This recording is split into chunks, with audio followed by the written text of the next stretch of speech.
সর্বশেষ টি-20 ম্যাচটি Steven Smith খেলেছিলেন 2024 সালের ফেব্রুয়ারিতে। 2 বছর পর তার আবারও ডাক এলো সরাসরি বিশ্বকাপ দলে।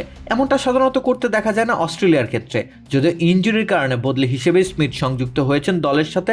তবে এক্ষেত্রে প্রভাব ফেলেছে স্মিথের সাম্প্রতিক বিগ ব্যাশ ফর্ম।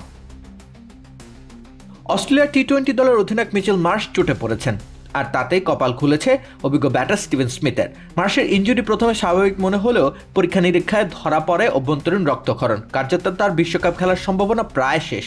তাই তো তড়িঘড়ি করে স্টিভেন স্মিথকে যুক্ত করা হয়েছে অস্ট্রেলিয়া দলে।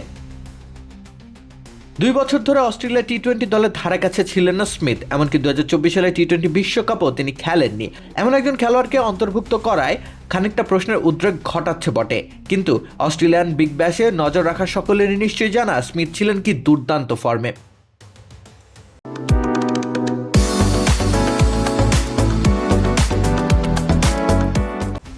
ইংল্যান্ডের বিপক্ষে অ্যাশেজ শেষ করে তিনি খেলতে নেমেছিলেন সিডনি সিক্সার্সের হয়ে।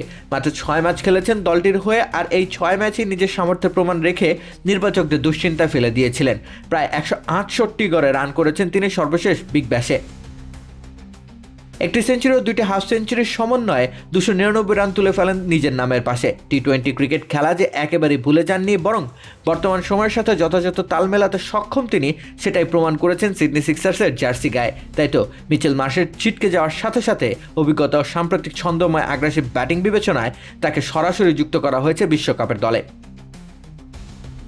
রাকিব হোসেন রুম্মান, খেলা 71।